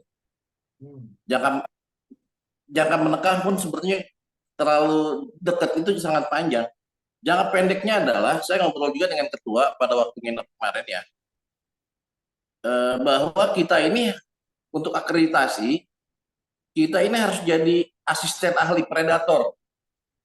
Jadi lembaga kita harus alergi terhadap kepangkatan jakung yang masih asisten ahli. Jadi contoh tidak berbayar begini, Bu, Pak semua ya, izin. Asisten ahli kan 150. Untuk jadi lektor itu kan 200. Berarti kita butuh 50 kum. Nah, 50 kum ini itu tidak usah dulu pakai jurnal-jurnal yang tadi itu berbayar lah, butuh dari penelitian enggak. Yang penting 50 kum ini kita harus dapat kredit supaya menempuh 50 itu. Berarti apa? Berarti di jurnal non-sita, sebut saja misalnya yang baru jadi yang call for paper, itu nilainya kan 10. Ya.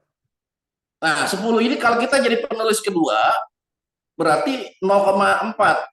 Jadi 4 dari setiap penelitian jurnal yang dipublish yang non Sinta dapat 4.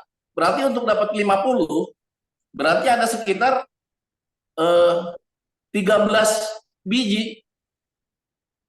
Jadi artinya apa? Berikan tugas ke mahasiswa kita jadi penulis kedua aja. Dan kalau yang call for paper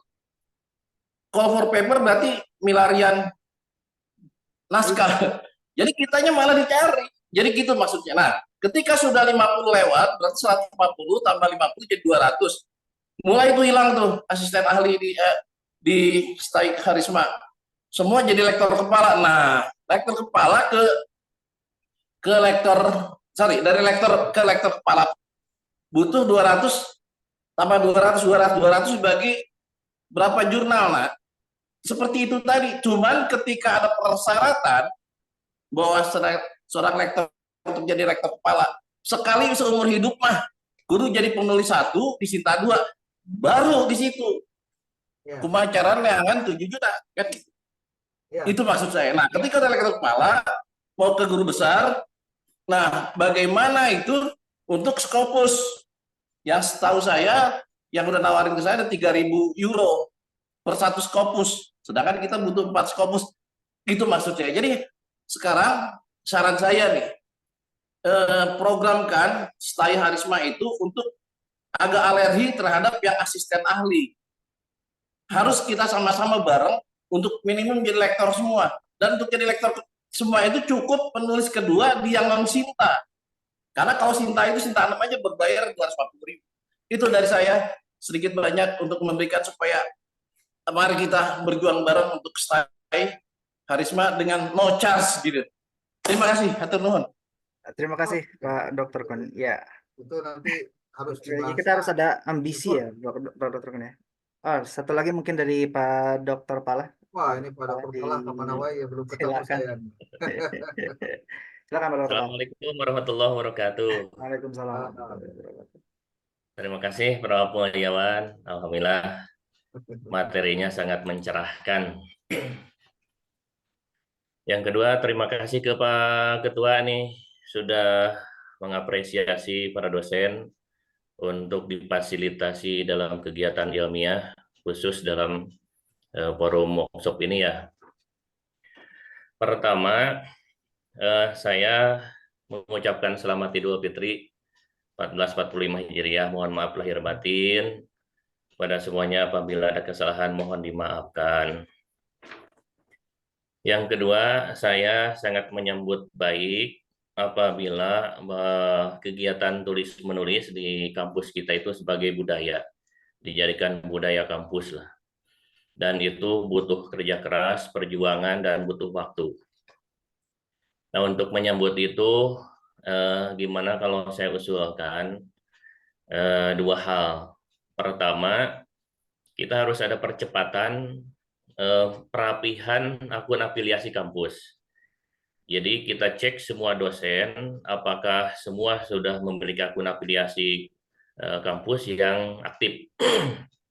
Kemudian kita cek apakah semua dosen minimal dosen tetap lah. Jadi apakah akun Google Scholar-nya sudah dimiliki semua, kemudian Sintanya, apalagi tadi termasuk misalkan Orchid ya. Alhamdulillah saya juga sudah memiliki, tinggal mungkin kegiatannya ditingkatkan lah. Kemudian yang berikutnya Pak Dokter, ini kaitan dengan percepatan kita kan juga wibawa kampus salah satunya adalah ditampilkan melalui tulis-menulis. Nanti yang dilihat adalah aktivitas menulis dosennya. Nah, oleh karena itu gimana kalau misalkan diusulkan kita dosen misalkan seperti tadi ternyata simpel juga ya, kita awali dari pembahasan lah gitu ya, jadi hasil dan pembahasan itu sangat memudahkan ya, kita lihat temuannya apa, bahas, kemudian kalau kita sudah ada tulisan bisa nggak kita usulkan misalkan ada reviewer internal. Nah, ini misalkan Pak Dr. Mulyawan, Pak Dr. Kun, dan yang lain-lain, kan ada Prof. Sulasman dan yang lain-lain lah, para dokter, juga termasuk Pak Ketua ya, itu yang sudah senior-senior, bagaimana tulisan-tulisan dosen yang seperti saya ini kan masih tahap belajar lah. Itu kita buat dulu tulisan, kemudian di review. Ya, kemudian nanti saling sitasi, kemudian kita kolaborasi penulisannya. Insya Allah kita ada percepatan, misalkan kalau ada 39 dosen, itu secara serempak membuat tulisan, itu ada 39 tulisan. Kemudian seperti tadi, 5 saja sudah kita dalam satu waktu menghasilkan 5 artikel, naskah artikel. Nah itu sehingga nanti kan yang ini masih belajar seperti saya kan nanti di mana letak kesalahannya kemudian ditingkatkan. Harapannya setiap bulan itu ada progres dan di review kita tingkatkan. Seperti di UPI, mungkin juga di UIN Bandung ya. Jadi dosen senior itu membimbing dosen yang junior dalam hal tulis menulis. Itu kan bisa itu karena biasa. Ternyata semua orang juga bagus-bagus dosen Harisma pada pintar menulis. Salah satu tandanya misalkan skripsinya selesai, tesisnya selesai, disertasinya selesai, apalagi artikel gitu yang cuma 15 halaman misalkan. Itu insya Allah kalau program itu misalkan bisa ditindaklanjuti, insya Allah kita ada percepatan misalkan untuk publikasi ilmiah. Kalau misalkan dosen sudah rapi, insya Allah mahasiswa juga akan mengikuti, akan terdorong lah gitu kan. Jadi kita top down dulu gitu kan dari dosen, kemudian nanti mahasiswa mengikuti. Barangkali itu dari saya. Terima kasih. Assalamualaikum warahmatullahi wabarakatuh. Waalaikumsalam. Waalaikumsalam warahmatullahi wabarakatuh. Terima kasih Pak Dr. Pala. Pak Dr. Mulyawan mungkin ada tanggapan? Ya, prinsipnya saya setuju ya dengan apa yang tadi disampaikan. Memang harus akademik ini bagian penting Bapak Ibu. Berarti tadi betul. Saya sebetulnya sudah pernah menyampaikan tentang email afiliasi kampus untuk semua dosen dan mahasiswa juga harus punya. Makanya ini berarti nyambungnya ke tim IT, ke teman-teman yang memang mengelola terkait hal itu. Itu yang pertama. Yang kedua, untuk masalah tentang penulisan atau reviewer dan lain-lainnya, justru inilah yang kita sedang lakukan. Saya mencoba untuk menjadi bagian dari upaya peningkatan percepatan itu sebisa saya. Ya, semua juga punya keterbatasan tentunya, tapi kita mencoba untuk survive dengan keterbatasan itu sambil terus untuk berupaya meningkatkan diri. Saya punya asumsi bahwa dosen karisma itu sebetulnya banyak kemampuan yang bisa ditonjolkan. Ya. Tinggal bagaimana hari ini menonjolkan kemampuan itu dengan menunjukkan karya-karya yang nyata. Dan kerjasama antar tim, pimpinan, dosen, ini kan bagian yang tidak bisa diputuskan rantainya. Saling berkait. Gitu. Jadi makanya Bapak Ibu dosen yang sekarang sudah berhome base di STAI Harisma, baik itu yang berniden dan atau yang ber-NIDK, Bapak Ibu semua adalah dosen DTPS, dosen tetap pada program studi, yang nanti semuanya akan dihitung menjadi bagian dari perhitungan di akreditasi. Nah, tentu jangan sampai kejadian akreditasi ini menyusahkan para penulis atau penulis ya, menyusahkan tim akreditasi karena kekurangan hal-hal yang terkait dengan hal-hal digital seperti tulisan, penelitian, itu kan adanya di internal masing-masing individu dosen. Gitu. Makanya mungkin saran dari Pak Dr. Pala itu saya sepakat.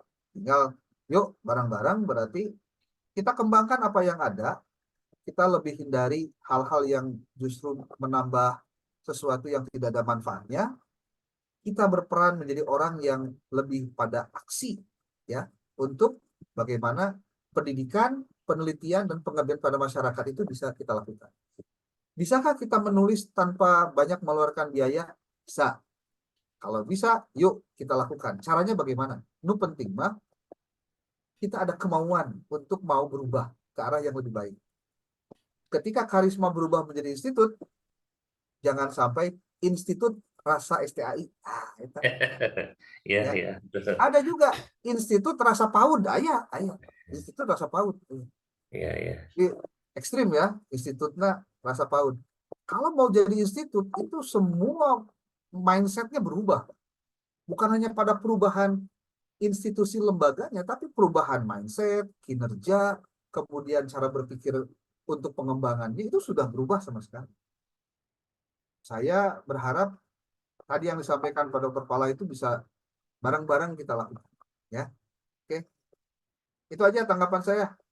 Terima kasih, terima kasih. Nah, Ya, sekali lagi terima kasih pada pemateri Pak Dr. Haji Mulyawan Safandi Nugraha. Ini Kang Teguh baru bergabung. Kita admit dulu lah ya. eh Mungkin untuk sesi tanya jawabnya sekian Pak Dr. Mo. Ini juga mengingat waktu sudah hampir pukul 21.30. Seperti jadwal kita ini hanya sampai pukul 21.30.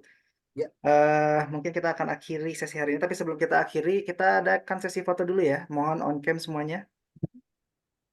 On cam, silakan. Tapi muncul. Itu kenapa gangguan ya. oh, kenapa ini? Saya sip. Sekarang sudah muncul, Oke. Pak. Oke. Oke, kita langsung saja ya. Siap. Ya. 3, 2, 1. 3, 2, 1. Oke, terima kasih. Demikian Bapak Ibu untuk series malam ini. Namanya juga series dan ini pasti akan bersambung ke seri-seri selanjutnya. Alhamdulillah. Insya Allah. Insya Allah ya Pak Dokter ya. Saya selalu berdoa mudah-mudahan kegiatan-kegiatan yang bermanfaat semacam ini bukan hanya kegiatan apa namanya sifatnya spontan, tapi juga bisa berkelanjutan. Beberapa pesan yang saya dapatkan dari Pak Dr. Mun tadi itu adalah sebagai akademis itu usahakan kita ini semoga tidak menjadi seperti pohon pisang yang berbuah hanya satu kali seumur hidup. Tapi kita bisa terus mendebarkan manfaat karena sebaik-baiknya manusia adalah yang bermanfaat bagi orang lain. Terima kasih sekali lagi untuk pemateri Bapak Ibu dosen yang sudah hadir di materi malam ini yang sangat luar biasa. Mudah-mudahan apa yang kita dapatkan hari ini menjadi berkah karena berkah itu sedikit tapi tambah-tambah kebaikan. Saya tutup, Pak Dokter. Bapak Ibu dosen, billahi taufiq wal hidayah. Wassalamualaikum warahmatullahi wabarakatuh.